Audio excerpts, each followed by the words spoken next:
What's going on, podcasters and YouTubers? This is Hav here, one of your hosts from the Real Fan Review. Today with me, we got my brother B. What's up, everybody? We got my man Sanj. Good evening, everybody. As always, it's a pleasure to be with you. We got the man in the chair, Al. How's it going, everybody? Yeah, man. The four of us again, man. Love it when it's the four of us, man. It's always good stuff, man. And today, Fantastic guys, Four. Yeah, man. And One of our episodes is better than any Fantastic Four movie that ever came out. Yeah, so far. MCU's coming. So. Yeah, guys. So today we're going to be talking about the Venom Let There Be Carnage trailer that came out this past week. We're also going to be talking about, unfortunately, the Delta variant of COVID-19 and what's its effect on movies and the movie theaters and trailers. And, you know, we'll talk more into that. We're also going to give you guys a non-spoiler and then a spoiler review of The Suicide Squad, directed by James Gunn, which was... All right, we'll tell you in a non-spoiler.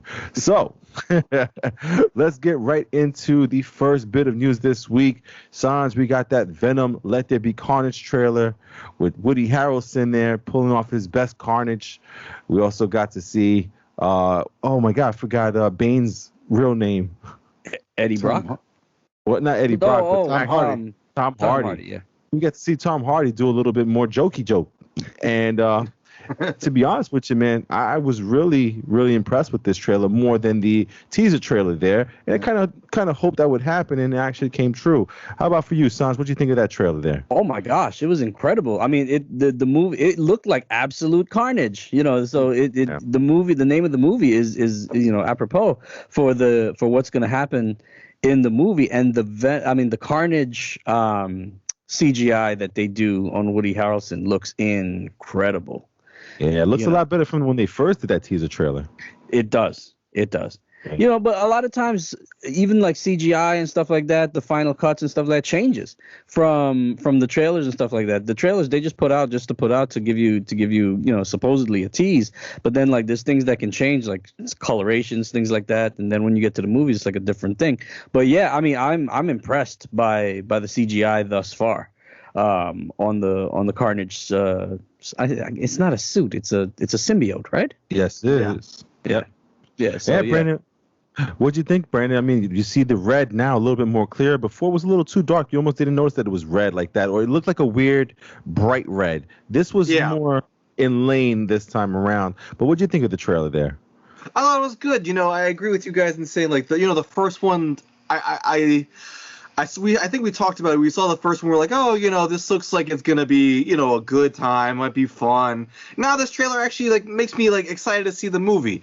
It looks more polished. You know, you get a little bit more of the movie that seems more important to what people would want to see in a trailer.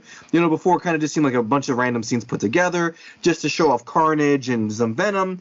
Now it seems like we actually get scenes in the movie that make us want to see the movie, and then it seems like a whole new movie in essence. Like I was okay with seeing with the last trailer. I was like, oh, you know, it looks like it's gonna be a good time. You know, whatever. Now I'm like, oh, this actually looks like it's gonna be good. So I'm now excited for it. It looks more polished, and like Sanj said, it can only get even more polished as we get closer to the release date. So I'm excited to see what it's gonna look like. Yeah, Al, and besides the polished look, the graphics, the red on the Venom, we got a little bit of violence as well. I mean, listen, Carnage in the comic books is known for being crazy, and you know, what is it? Cletus Cassidy, Brandon is his real name. Yeah, Cletus. Yeah. You know, he's a murderer and all this stuff, and he gets a bit of the symbiote that makes him Carnage, which is absolutely crazy. And Al, there's that scene where he pulls up that guy against the wall. And yeah, it was a little sick. And you know, they play on it, and I'm glad that they're doing that, because they even showed a scene where Venom himself goes, "Oh shit," and he retracts. He goes, "That's a red one." So it just makes you see that they're staying true to the character of Carnage. And one of the things that I got excited for from the clip, as short as they were, was it shows the dynamic that they're building upon even more between Venom and Eddie Brock. the fact that he broke his nose and he says, "Hold on, let me fix that for you so I can break it again," and he just punches him in the face.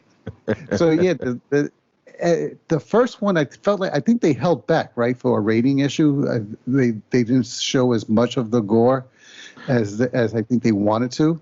Well, no, they made it rated R. No, I thought it was rated R. Was it PG-13? I think it was rated R. The first one. Rating issue that they tried to avoid, so they kept back some of it. I thought, at least that's what I remember. But gotcha. This one looks like they're going all in, like you said. They're showing all the knives. They're showing the cutting up, that holding that guy up.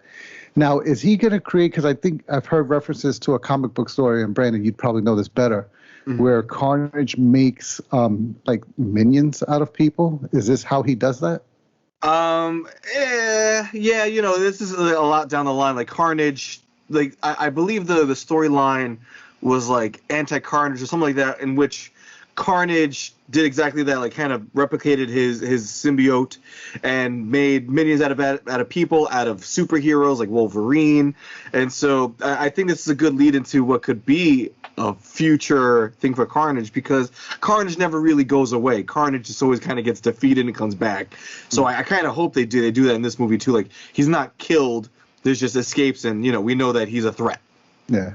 Especially if you're going to bring somebody like Woody Harrelson to play the character. Yeah. He's going to be a repeatable character, yeah. Absolutely, and that's what I was going to bring up next. I mean, Sans, what's your thoughts on Woody Harrelson and how he comes across in the trailer as Venom, or as Carnage there? Well, I'm a big Woody Harrelson fan, so I mean, he has got a great body of work and a wide range of work, but he does. For some reason, I just really like when actors that I like for doing goofy stuff can do sinister really well. Like even Robin Williams, as funny as he was and everything, like he had a couple of roles where he played a really sinister character, and I absolutely loved it. So the way Woody Harrelson's coming across in the trailer there, like I'm so there for it, because I'm a big fan of his, and I really like when my favorite actors can do take that dark role and then really embrace that dark side and bring it out. I just love it. Yeah, man, absolutely love the trailer. So if you guys didn't get a chance to watch it, the trailer is live on YouTube there. It just came out last week on Monday or Tuesday, I believe, and it was fantastic to watch. And of course, guys, once the movie comes out, I know the four of us are definitely going to be checking it out. So we'll definitely give you like a Venom, recap kind of thing, or a Venom prep for the part 2 trailer there, or the part 2 movie. And then we'll get you guys a review of the movie. Now, this is going to segue right into the next story, which is going to be regarding the Delta variant, because the reason I'm going to bring it up is, I don't know if you guys noticed, but at the end of the trailer, it didn't give a release date anymore. Before, there was a release date of October for the Venom movie. Now it says releasing in the fall. So now we're also hearing that Clifford the Red Dog, which is a movie I know Brandon was looking forward to, that movie got pushed back indefinitely right now until they figure out what's going to happen. So as you guys may or may not know, in the U.S. right now, today's August 8th, this Delta variant is pretty much counting for about 93 to 95% of the COVID what's coming up for people. The COVID cases that are coming up for us in the United States, also, all over the country and all over other countries as well. So it's kind of like we're going back to where we started from about a year and a half ago, almost 2 years ago now. And, it's just got me a little bit worried about the theaters, worried about, us in general, the people out there who maybe not be vaccinated, or even those that are vaccinated can still get a little bit of this virus. Brandon, what's your thoughts now with the Delta variant coming across and possibly changing movie dates and everything else? I mean, especially here in New York, it's the topic of conversation on masks, and when maybe if there's a mask mandate coming back. And once there was a mask mandate here in New York, the theaters were all shut down. This strain, this variant, I would say, of COVID, as we know, is a little bit more transmittable. Even people I know in the last 2 weeks, like, good friends of mine who wear masks everywhere, who are very careful, they've now gotten it, and it seems like this is going to be the one that most people end up getting. And what, as hard as that is to say, this is going to be the thing where this could be the turning point in which we may be going back to where we were a year ago, a year and a half ago. And so for movies, you just said it right there. 2 movies have already started pushing back their dates. I foresee more movies start pushing back their dates now, if in turn the numbers start rising up again.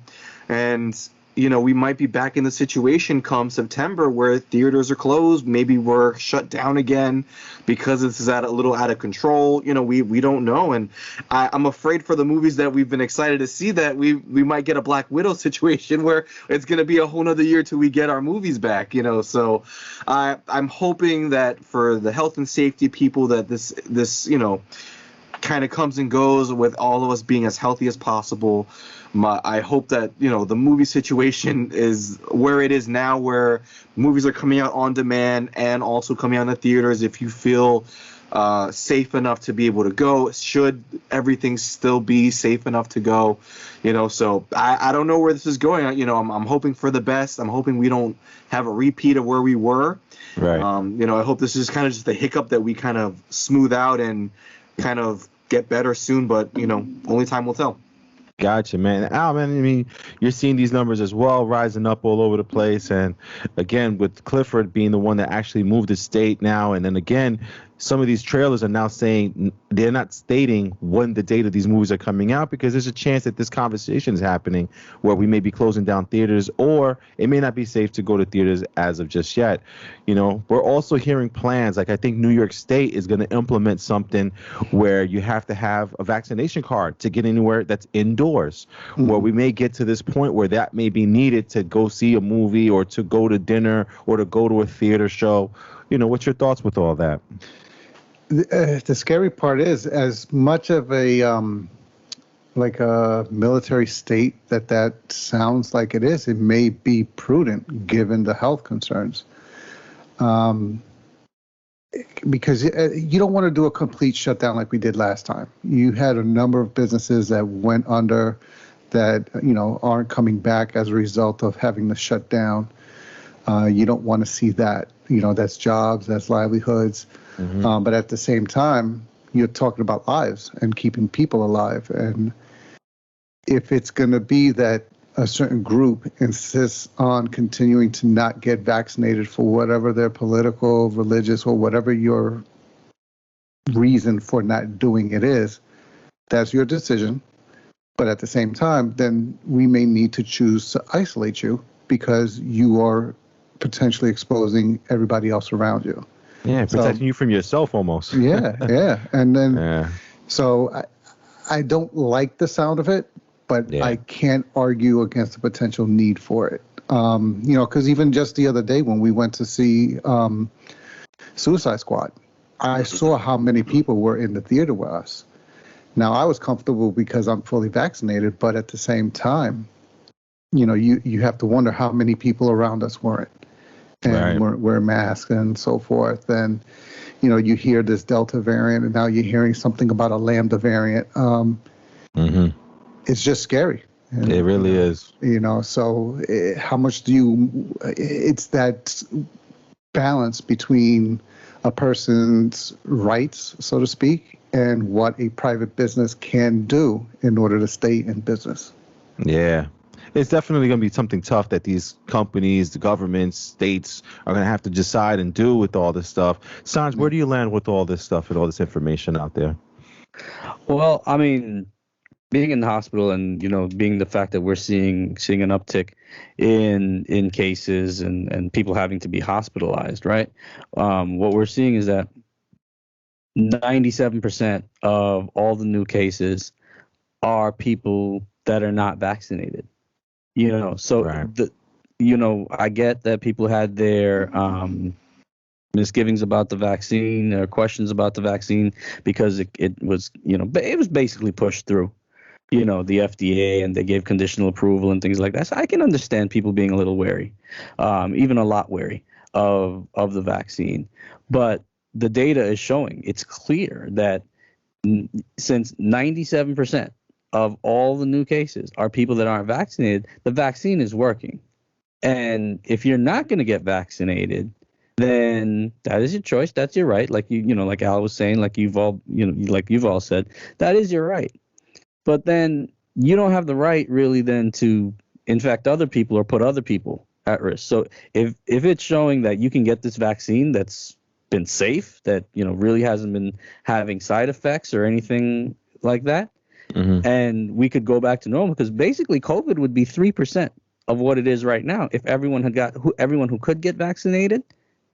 If they had gotten vaccinated, COVID would be 3% of what it is right now, and we could go back to life as normal, because that's within an acceptable range of infection, like 3%, of what it is right now. Right. We can go back to opening up everything and starting to go back to a normal life. So if you're not going to get vaccinated, it's going to be I agree with having a vaccine passport per se. Yeah. And businesses are completely within their rights to want you to want to be safe. They want to want their workers to be in a safe work environment, right? Because if they don't have people to work, then that business can't open, right? And then life can't go back to normal. So fine, you don't want to get vaccinated, then you're going to be the ones that have to stay home this time. Yeah, where's your commitment while everyone else is putting their best foot forward with getting the vaccine, trying to help everything and everyone at the same time? Yeah, I get that, man. I personally am not comfortable with, like, we're almost forcing people to get the vaccine, and instead of increasing knowledge, maybe having more town halls and stuff like that, it's more like, well, you don't get it, you might not be able to go to a restaurant. Well, you don't get it, you are not going to go to the movies. And I'm not sure if that technique is really going to work for the part of the country or the people who are not getting the vaccine. I just wish there was a better way, because it is fearful, man. I mean, I noticed in the theaters, we were the few who had the masks on in the theaters, right? And I was just getting comfortable taking my mask off and being around, like, family, friends, going out to places, to restaurants. And now here I am back at it again. You know what I mean? It's just like, besides work, which is normal to wear the mask, I'm wearing the mask everywhere I go now. Everywhere. Again, and it's just nuts. Everywhere. Yeah, it's scary, man. I mean, we force people to get vaccines to go to school. You can't go to school without getting a host of vaccines, right? Yeah. And then when you go to college, there's other vaccines you got to get, because it's a private institution. Most colleges are private institutions. They say, hey, you don't want to get the vaccine, fine, you can't attend. Public schools, you don't want to get vaccinated, that's your right, that's fine, then you can't attend. You can't put everyone, we're not allowing you to put everyone else at risk, because you don't want to have this protection. That's fine. You don't want the protection. It's the same thing. So I'm comfortable with forcing people to get vaccinated. Yeah. Because there's data. Yeah. It's safe. Exactly. It's keeping the and when used properly, it keeps the disease at bay. But whatever. That's just me. Yeah, man, I hear you, man. I mean, Al, anything else on this topic there? No, hope it goes away. Yeah, I mean, Absolutely. I've been seeing, the same things. Like Javi, I share your same sentiments. Like, I've been seeing a lot of the news lately, and a lot of it sounds very militaristic in terms of, the push. And I understand the push, as someone who's fully vaccinated, I wanted to make sure that my family was safe, that, I can be safe, that anyone around me was safe. I didn't have to feel a burden of potentially passing this on to somebody, even though that's still possible, as someone who has the vaccine.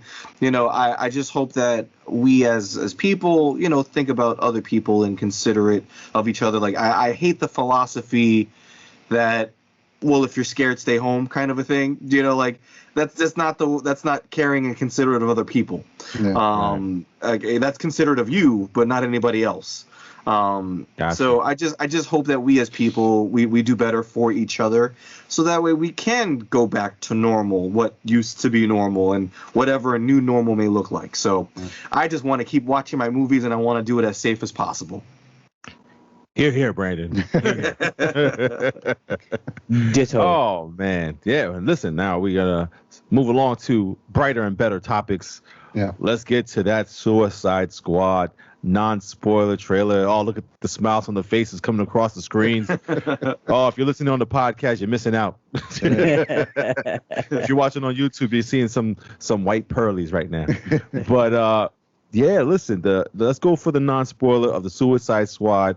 Now, you know, Brandon, unfortunately, well, maybe fortunately, because he was in Colorado enjoying the beautiful mountains and the air out there. But Alessandra and myself couldn't breathe, right? Couldn't breathe for shit. I was dying up there. Thought I had asthma. Well, Alessandra and myself got a chance to see Suicide Squad in the theaters. And before we talk about the non-spoilers, shout out to AMC Dolby Atmos. Yo, Okay. seriously. Oh my God. I forgot what it's been to be in a movie theater like that. I can't wait to see the Batman in that theater.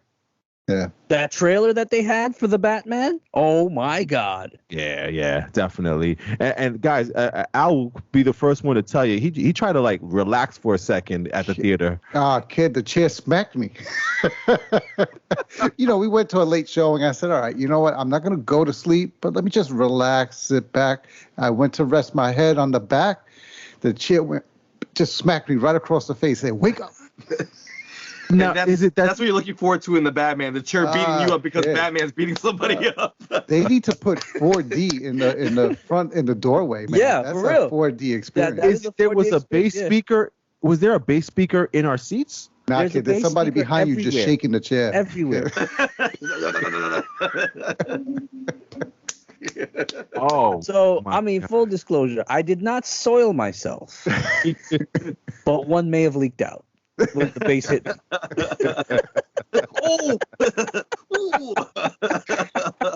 Yeah, I gotta tell you guys, if you have a chance to see this movie, Suicide Squad, in a AMC Dolby Atmos, you need to see it in that.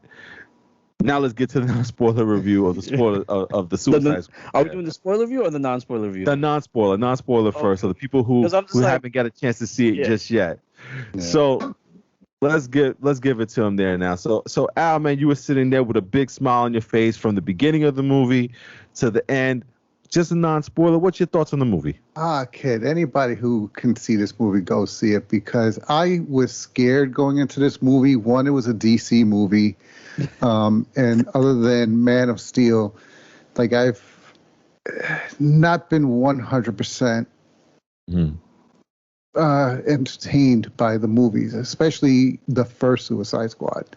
So going into this movie, I was really apprehensive as to the experience I was going to have. And kid, if there was something I was so proud of being wrong about, or so glad that I was wrong, and I said, no, let me go experience the movie at the theater, it was this movie, because that movie had me laughing from the beginning to the end of the movie. Like, the comedy in the movie is silly. It's a lot of it is slapstick comedy, but it works. Like, given that it's a superhero movie, it still works, and it feels Rated in place. R slapstick. And it was appropriate, kid. Oh yeah.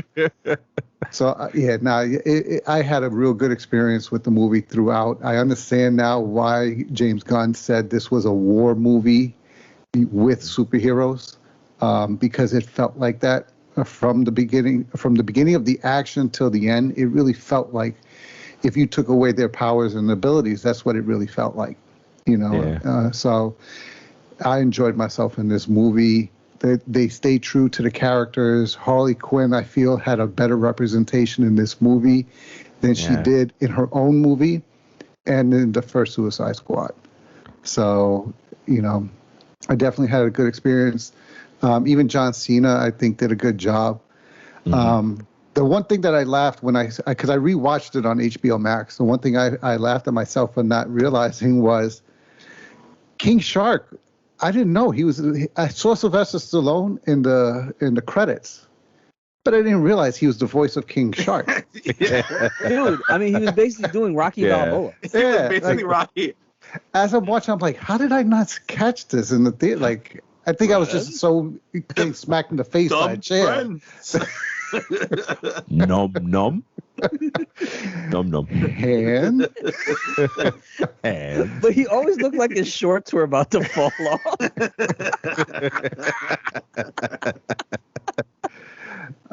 Good. Yeah. Oh man, so you enjoyed it. Okay. Yeah. Definitely. Yeah, I again, I had the pleasure of sitting next to Al. Man, Sanj was a little bit off to the side, but it was all good, man. It was all good. I looked over to Sanj a couple of times to see how good of a time he was having. But I have to say, besides against the Dolby Atmos, which actually completely killed it for me, and it put the movie like over the top as far as like it definitely made the experience. But I loved it. I think Idris Elba killed it in this movie as what is he? Bloodsport. Yeah, and it's funny because you didn't like the first Suicide Squad that came out for DCEU. They did all this explanation, all these things to tell you about the characters, all these little stuff that they did, the little quirks about them and stuff like that, and it just never clicked as well. I mean, there's some cool visuals in the first one.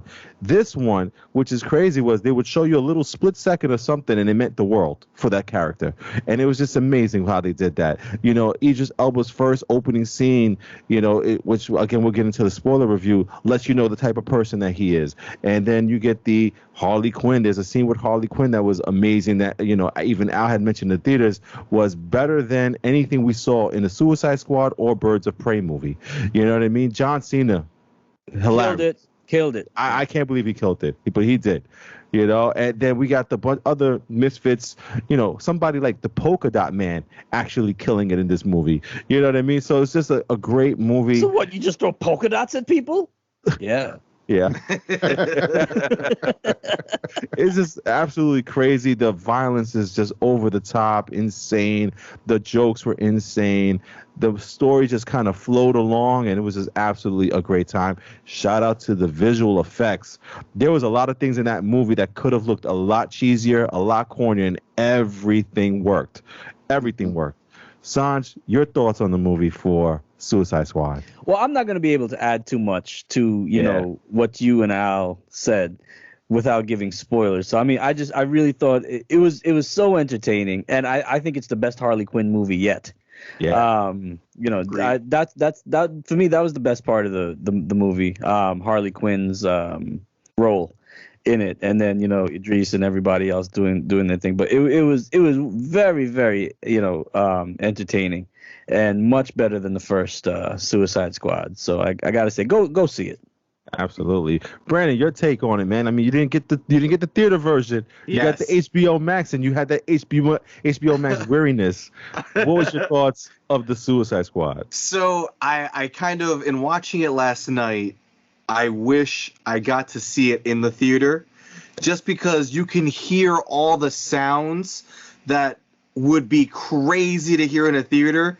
And I was just like, oh, underwhelming. like there's moments where it goes, doo, and I'm like, I know that would like shake the seat. I would hear it and like echo around the theater. And like on HBO Max, it was like, doo. And I was like, oh, what happened? Like I didn't feel it. Like, I know what I'm getting B for Christmas. Soundbar. But like it would have been great to be in a theater to see this one. I will say that as a critical comic book fan, I thought this movie was hilarious. But I thought it was really good. I didn't like the second act that much. Like the first and the third acts killed it. I was dying. It was really cool. It's just I got lost somewhere in that second act where I just felt it was a little slow. And like at some points it felt like some of the characters could have been switched out, I completely agree. This was Harley Quinn's best movie and what they were able to do with her.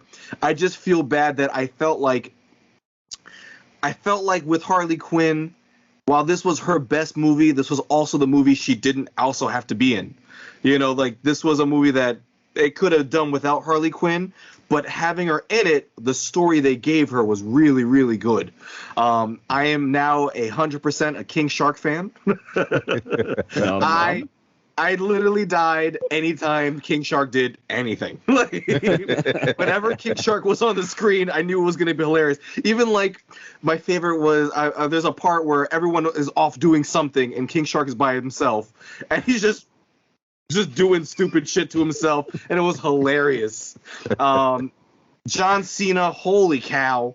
Like, you know, he's got those acting chops that showed up in Fast and the Furious, and it wasn't that good, you know, in terms of his acting chops there, but he killed it in this movie. Like, I couldn't believe, first off, how funny he could actually be when he wasn't trying to be like stupid.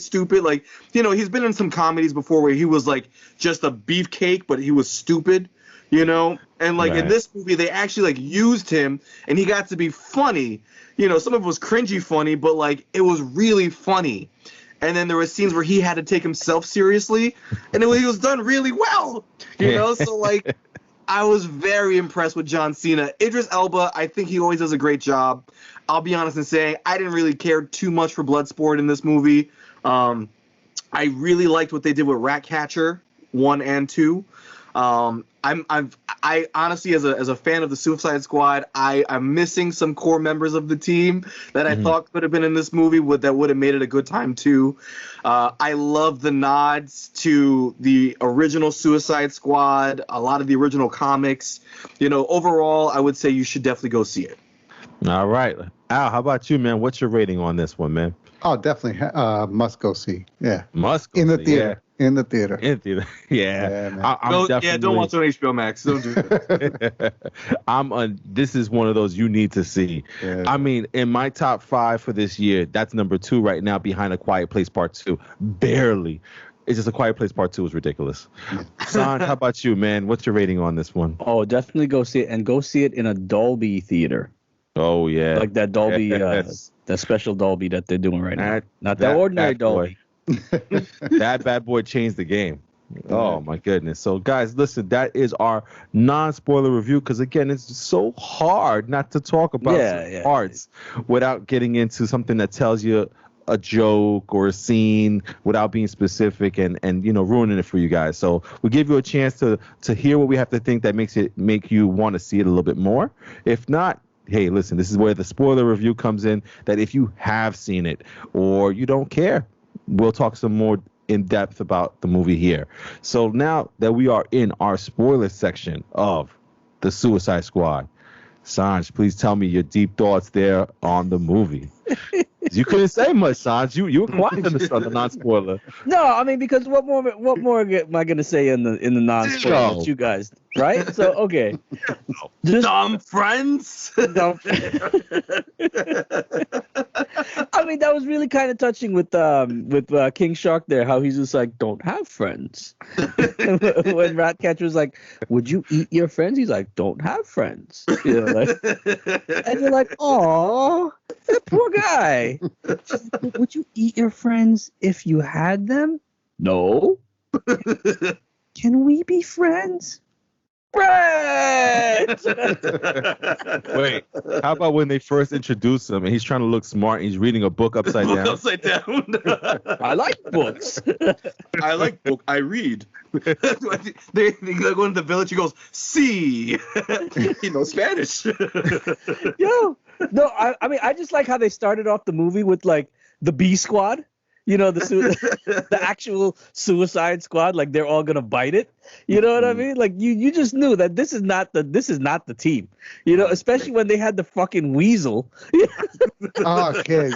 Yeah, I had to stop myself from laughing because I was about to go uncontrolled laugh because that shit caught me off guard. And when it comes to something funny, when it catches me off guard, forget it. I can't stop. Dude, I was wheezing when the fucking weasel drowned. When they fucking drowned the weasel. Dead. The weasel's dead. Okay, and all you can do is, hey, did nobody check to see if he could swim? Anybody check if the weasel could swim? Hilarious, man. And, you know, I don't think people knew this because they really didn't promote it too much. I think it was insinuated that she would be in it. But, you know, we have Amanda Waller in the movie, played by Viola Davis. Viola Davis. And she kills it as Amanda Waller, boy. Oh, Mm. yeah, man, she killed it in this movie. Yeah. But they caught me by surprise because I didn't. Again, we don't know much of the story until we start watching it. We go by the trailers, and when we saw the first set of squad that they were creating, I'm like, oh, so I guess those other guys get added on later, and they all died. They all bit it. Even Davidson got shot in the face. Like, oh, I love that scene. That scene was. I can't stand it, but. No, when what's his name was watching everybody die and he starts trying to swim away, I was like, yo, they made him out to be like he was gonna be the main badass. guy. Yeah, like the guy. He killed the bird in the first second of the movie with a handball, with a Spalding. Just to say, and then Captain Boomerang bit it. oh, one of my favorites. That's why I was really upset. The dumbest character to me, I don't know about y'all, the TDK, I forgot what it standing for. Kid, his arms detached. I was like, all right, let's see what he does. And it's as if and then he just like he's slapping them all in their helmet. He pinched their nose. Slapping their helmets. And then when he's getting shot at, he's feeling all the gunshots. I was like, wow, over dramatic. That's so crazy. But then the part of me is like, wait a minute. So Harley Quinn and Rick Flag not Rick Flag? Is it Rick Flag? Yeah, Rick Flag. yeah, Rick the Flag. Colonel. Yeah. They were supposed to be part of that team that was just the sidestep team, like just to distract from the other team, which Just was to That's so fucked up that they did that to Rick Flag, bro. Dude. But he knew it. What do you mean he knew? It's explained. Like they were saying that they sent his team there to be the decoy, but they only told him. They only told him. They didn't. The other people didn't know. Only Rick Flag. He was supposed to like do something better and like actually get away, but that team was supposed to be just a decoy. Crazy. I missed that. I must have missed that laughing at the weasel drowning. Now, some of the things that I thought were pretty cool in the movie was the way that they handled transitions with wording that came out of nowhere. Like there was a scene where leaves formed letters, the blood of the savants being killed in the water previously. 8 minutes earlier. Oh man. And then I like the way they did this story because it was one of those like they show you something, they went back in time, then they went forward, and it was kind of cool, man. I mean, seeing how Idris Elba, this is what I was saying earlier in the non-spoiler, is Idris Elba, as much as he's a bad guy, blood sport in this thing, you see that he had a daughter. He was trying to curse out the daughter, but you could see there was something there where he was just like, I can't believe that, she got caught. And when it push came to shove and Amanda Waller put him to kind of choose whether you're going to leave your daughter in jail or you're going to help me out, he took the help out side. You know what I mean? So this, as much as he cursed his daughter out. Fuck you! Fuck you! No, fuck you! As much as he cursed his own daughter out, saying that he didn't care for her or anything, he still did the right thing to make sure that she wouldn't go to jail. I thought that was pretty interesting, man. Yeah. And again, all the characters had their thing, right? The Ratcatcher 2 had her thing. King Shark there to help out and also become friends. John Cena, though, Jesus, Peacemaker. I'll do anything for peace. I'll kill as many people as I have to for peace. That doesn't make any sense. Yo, the scene when he came out in the tighty whities and like Idris Elba is like, really, man? Tighty whities? John Cena's like, that's racist. Dude,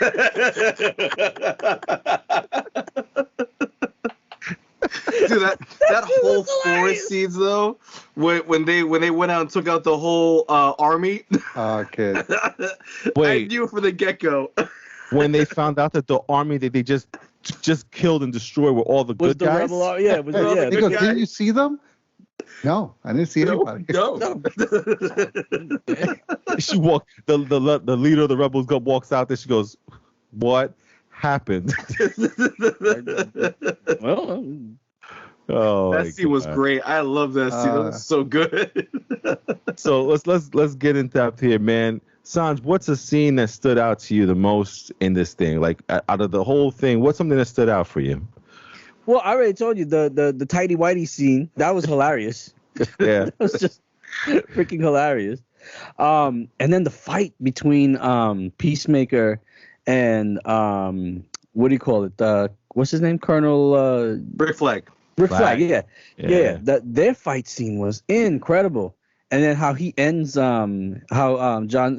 Peacemaker ends Rick Flag. That was just so fucked up.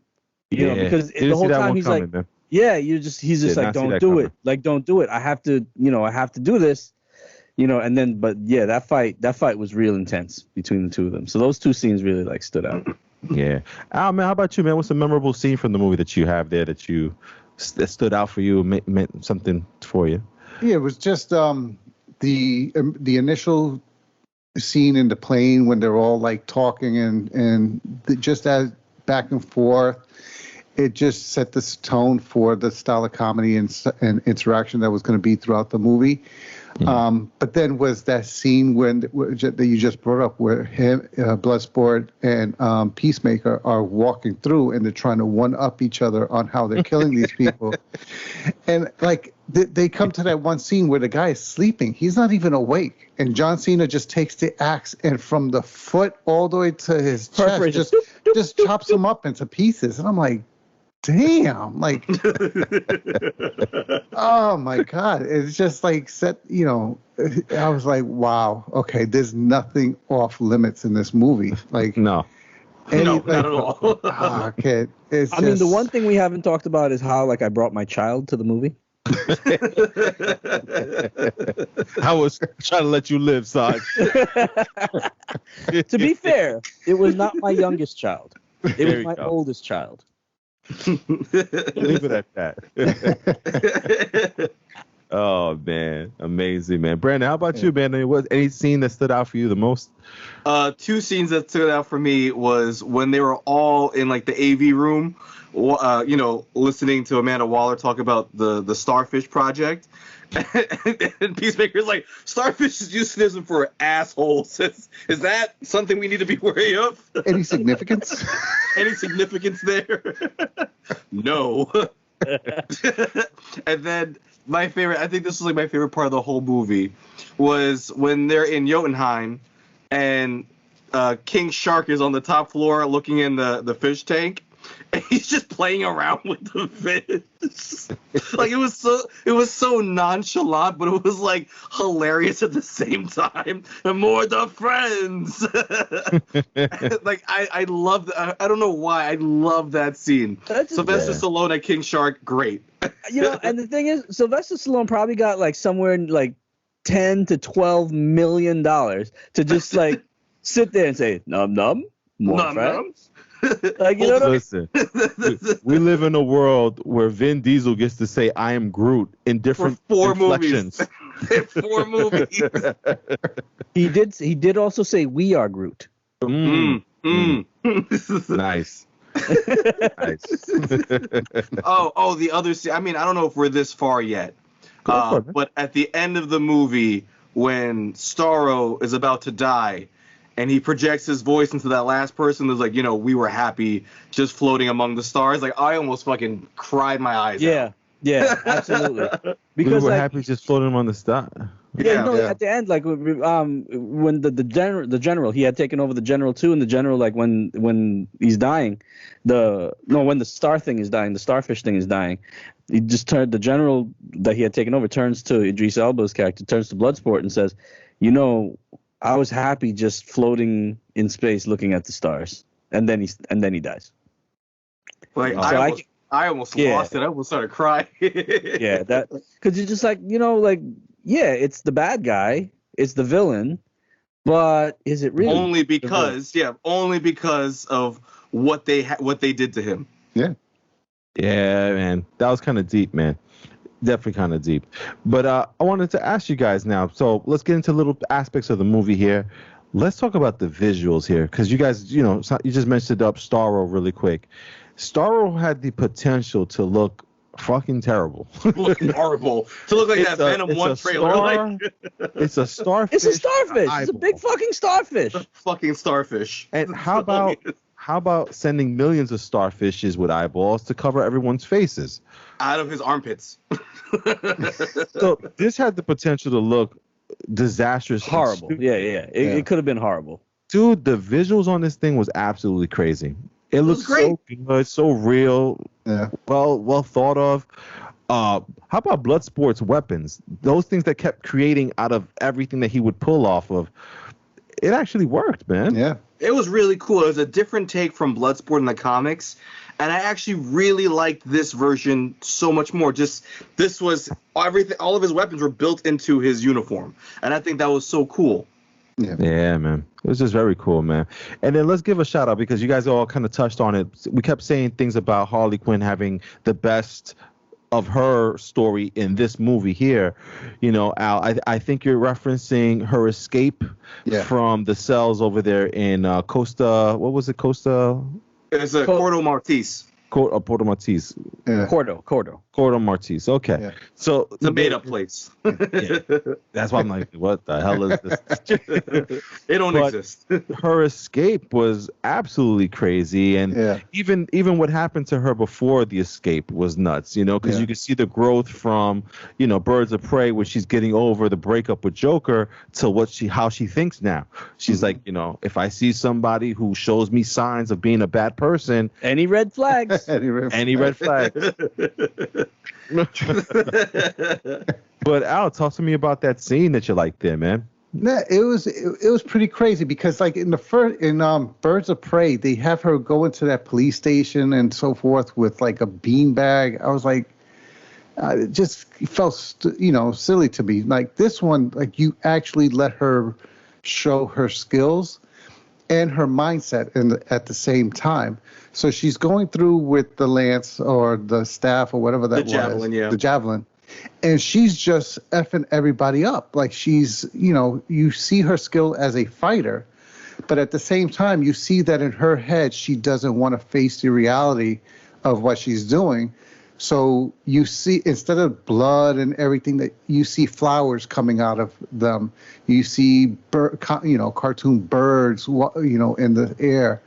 So it just showed the two sides of her that, yes, she can do this, but that's really not what she's about at the same time, if it makes sense. That makes absolute sense. I like that they did that for her. And that also touches on a lot of what they did in the movie. They did this with almost everybody. They show you so much of the character with little subtle either comments, nods, motions, gestures. But that scene specifically, I felt like it showed why Harley Quinn got her own movie. Was because this is the kind of character she could have been in her movie. Yeah. So it's sad that, it had to take an ensemble movie for you to represent her properly than in her own standalone movie. Absolutely, man. And Sanj, man, what was your thoughts? I mean, I looked over on you because I thought that scene was crazy, and you were like, I couldn't see you smiling, but I could see you smiling. No, that scene was nuts. Because again, it showed off her actual skills. It just wasn't, beating things up with a bat and, shooting things up, like crazy, like the Joker would. They made her out to be more of a Joker type character in her own movie, right? Mm-hmm. But with that scene there, like she used whatever weapon was available, she switched, and then when she saw the javelin, she's like, oh, the javelin, and then she like switched to that, and then she had real like skills with it and just like going through and busting people up. It was incredible. Yeah, man. I mean, and besides that, Brandon, besides just the Harley Quinn, you got to see the Suicide Squad in action in that Jotunheim. Yeah. Jotunheim.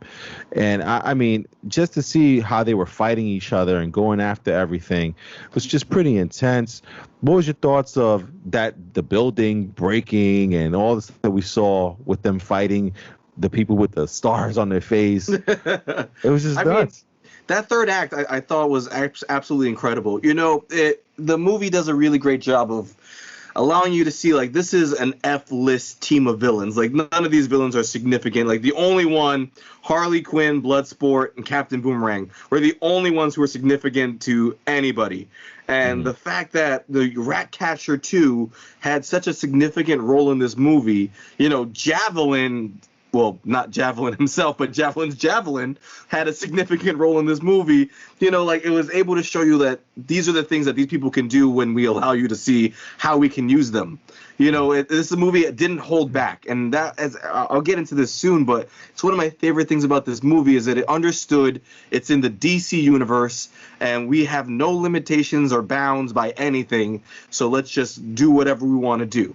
You know, like even that Harley Quinn scene alone, you've never seen Harley Quinn do any of those things before, but we're in the DC universe. Harley Quinn can do whatever you want Harley Quinn to do. So they did it well. Bloodsport can do all the things Bloodsport you want him to do because it's in the DC universe. So I loved how they utilized all the characters, all their fights, especially as we got to Bloodsport versus Peacemaker. Like that quick little fight alone, you know, showed off so much. It was awesome. Yeah, man. And I got to say, one of the things they did well was, you know, when I actually thought the movie was going to end with them turning around and turning their backs on the destruction happening in this place. And they're just like, we'll just let it be. Because, again, these are the bad guys. These are people that they could care less, right? Mm-hmm. And when you see Idris Elba just for a split second stop and just turn. Like, oh, fucking hell.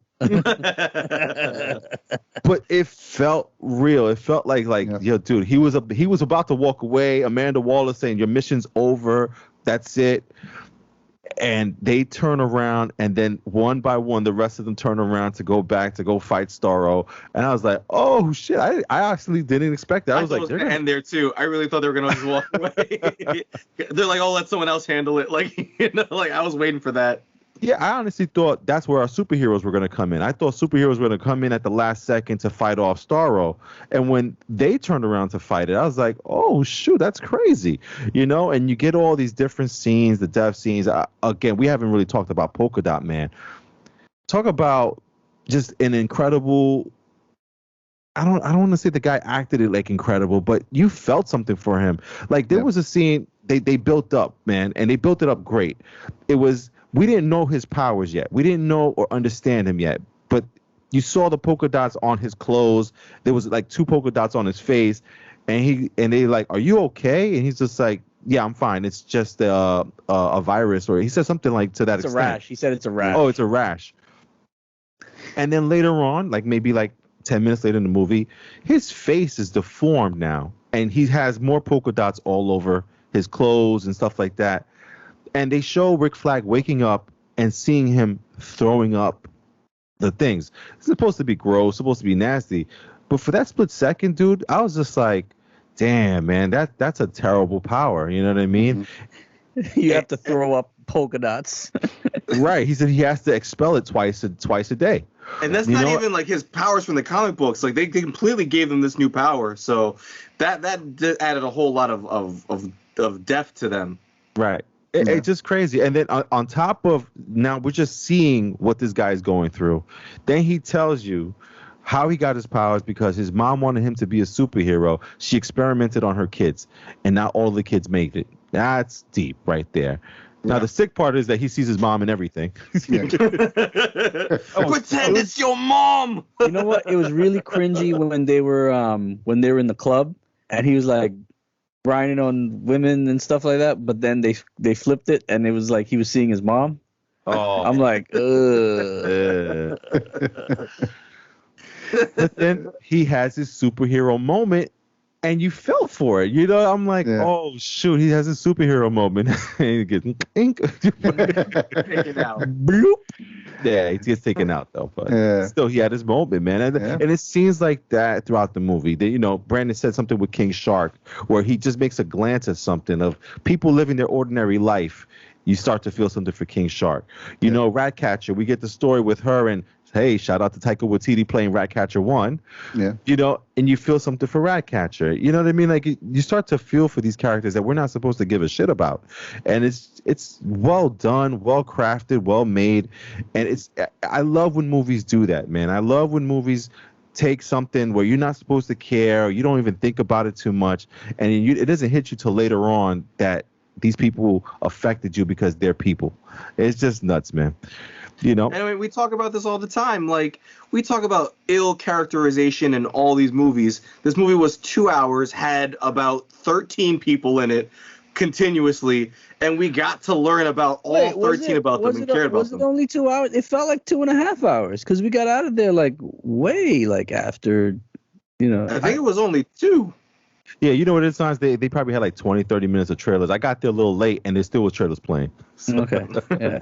Because it was like 2 hours, and they got through all 13 of these people that we needed to know about, and they built them up throughout the movie. So, like, there's no excuse when you have 4 people, and, like, they all don't get the spotlight. Yeah, man, it's like, nuts, Polka Dot Man got the spotlight. Like, come on. Yeah. Like he had his moment. If you can get Polka Dot Man a moment, like you can do the Flash properly. In the Right, movie. exactly.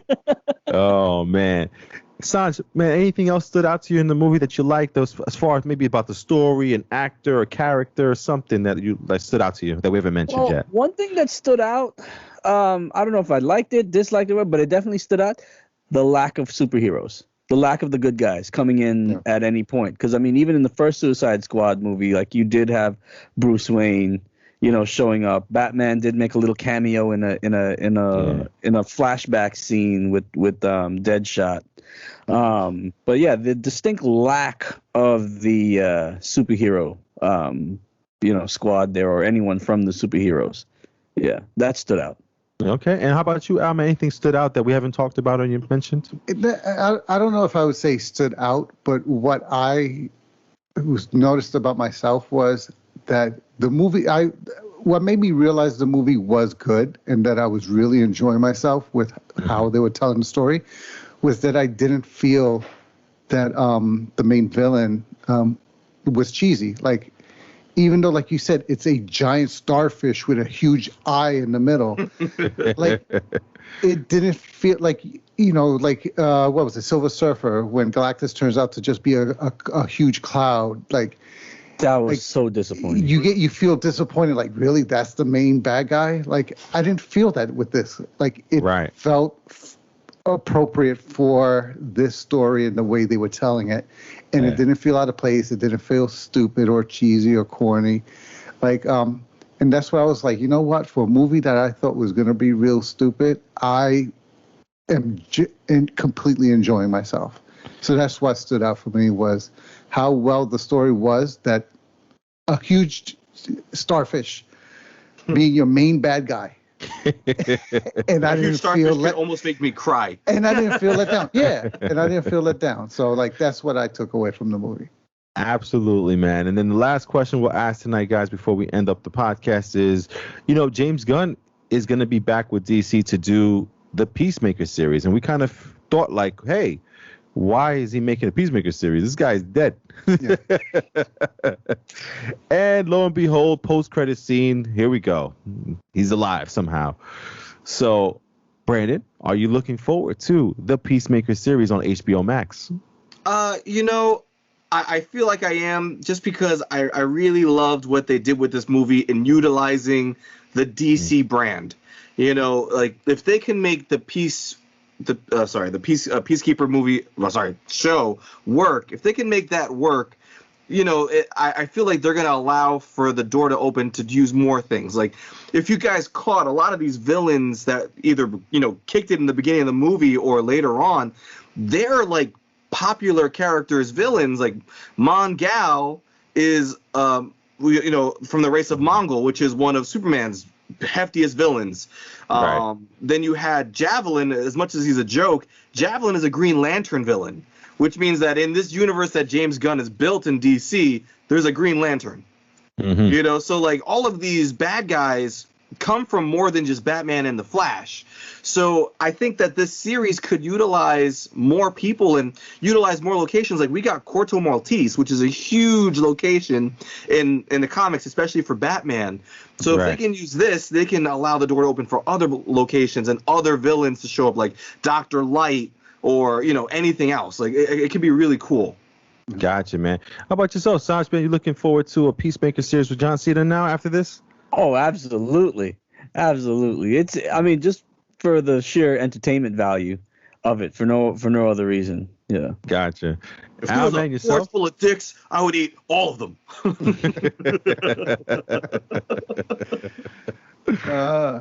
No, in terms of a series based on him, I with the way John Cena performed it, I definitely am looking forward to it. I'm just curious to see how they balance him out, because you saw to what extreme he's willing to go, so to speak, for defending liberty and all that stuff. He was willing to become the villain.